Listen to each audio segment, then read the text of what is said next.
नमस्कार विद्यार्थी मित्रांनो, चला आज आपण पुणे जिल्हा मध्यवर्ती बँक भरती जी आहे 289 रिक्त पदासाठीची शिपाई पदासाठीची भरती जाहिरात जी आहे 2026 साठीची, तर त्या संदर्भातला अपडेटेड व्हिडिओ तुमच्यासाठी घेऊन आलेले आहे। जिल्हा मध्यवर्ती बँक पुणे अंतर्गत ही शिपाई पदासाठीची 2026 साठीची भरती आहे। तर याच्यासाठी बँकेच्या संकेतस्थळावर जे आहे तो परीक्षा शुल्कासह ऑनलाईन अर्ज करण्याचा दिनांक असणार आहे 4 ऑगस्ट 2026 ते 10 ऑगस्ट 2026 या कालावधीमध्ये तुम्हाला ऑनलाईन पद्धतीने अर्ज करता येणार आहेत। 289 पदासाठीची भरती जाहिरात जी आहे तर ती असणार आहे आणि याच्यासाठी जे आहे तो ऑनलाईन अर्ज केल्यानंतर तुम्हाला परीक्षा जी आहे ती ऑफलाईन पद्धतीने घेतली जाणार आहे आणि त्याच्यासाठीची परीक्षा झाल्यानंतर तुम्हाला कागदपत्र पडताळणी व मुलाखतीसाठी बोलवण्यात येणार आहे। तर त्या संदर्भातलं पण डिटेल याच्यामध्ये देण्यात आलेलं आहे। अर्ज करणारा उमेदवार हा पुणे जिल्ह्यातला 100% असणं प्राधान्य देण्यात येणार आहे। त्यानंतर उमेदवाराकडे जे आहे तर मूळ रहिवासी असणं आवश्यक आहे। उमेदवाराकडे आदिवासी प्रमाणपत्र जे आहे तर डोमिसाईल सर्टिफिकेट असणं आवश्यक आहे। लेखी परीक्षेचे शुल्क भरल्याशिवाय रजिस्ट्रेशन नोंदणी पूर्ण होणार नाही। उमेदवारांना लेखी परीक्षा शुल्काची रक्कम ऑनलाईन पद्धतीने भरता येणार आहे। तर ऑनलाईन अर्ज भरताना उमेदवारांना स्वतःचा ईमेल ID, मोबाईल क्रमांक, आधार क्रमांक अचूक भरणे आवश्यक असणार आहे। त्यानंतर जे आहे तर जे विद्यार्थी इच्छुक आहे तर पुणे जिल्हा मध्यवर्ती सरकारी बँकेसाठी अर्ज करण्यासाठी तर त्यांची वयोमर्यादा जी आहे तर ते 18 ते 38 असणं आवश्यक आहे। किमान शैक्षणिक अर्हता जे आहे ते 12वी पात्र असणं आवश्यक आहे आणि इतर उमेदवार जे आहेत पुणे जिल्ह्यातील किमान 15 वर्षापासून रहिवासी असणं आवश्यक आहे। म्हणजे इतर अर्हता जे आहे म्हणजे पुणे विभागामध्ये जिल्ह्यामध्ये जे आहे तर ते 15 वर्षापासून स्थायिक असणं आवश्यक आहे।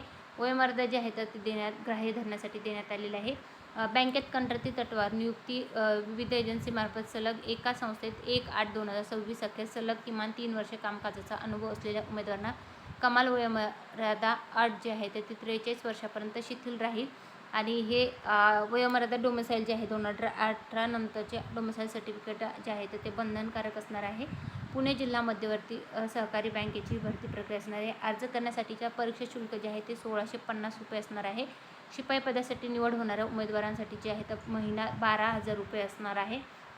अटी व शर्ती जे आहे त्या लागू असणार आहेत। त्यानंतर निवड कार्यपद्धती कशी असणार आहे ते देण्यात आलेलं आहे। तर विषय तुम्हाला लेखी परीक्षा जी आहे तर ती वस्तुनिष्ठ व बहुपर्यायी प्रकारची असणार आहे। 70 प्रश्नांचा समावेश असेल आणि प्रत्येक प्रश्नाला 1 गुण आणि एका प्रश्नासाठी जे आहे तर टोटल 75 मिनिटाचा कालावधी जे आहे ते परीक्षेसाठी दिला जाईल आणि याच्यामध्ये जे आहे तर शेती पतपुरवठा त्रिस्तरीय रचनेची प्राथमिक माहितीवर 20 गुण असतील, बँकिंग व सहकारवर 15, सामान्य ज्ञान व चालू घडामोडीवर 15, कृषी व ग्रामीण अर्थव्यवस्थेवर 10 आणि बुद्धिमापन चाचणीवर 10 असे एकूण 70 प्रश्न असतील।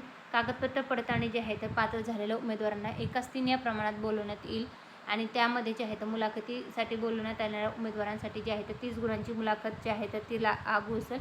त्यानंतर उमेदवाराचे व्यक्तिमत्व, शारीरिक क्षमता, कौशल्य, त्यानंतर बँकेची प्राथमिक माहिती, स्थानिक ज्ञान, सेवानिवृत्ती या संदर्भातली जी माहिती जी आहे तर ते उमेदवारांना विचारण्यात येईल। अंतिम निवड यादी व प्रतीक्षा यादी लावण्यात येईल। तर त्या संदर्भातलं आलेलं आहे पुणे जिल्हा मध्यवर्ती सहकारी बँकेची जी भरती जाहिरात आहे तर त्या संदर्भातली ही सविस्तर माहिती आहे।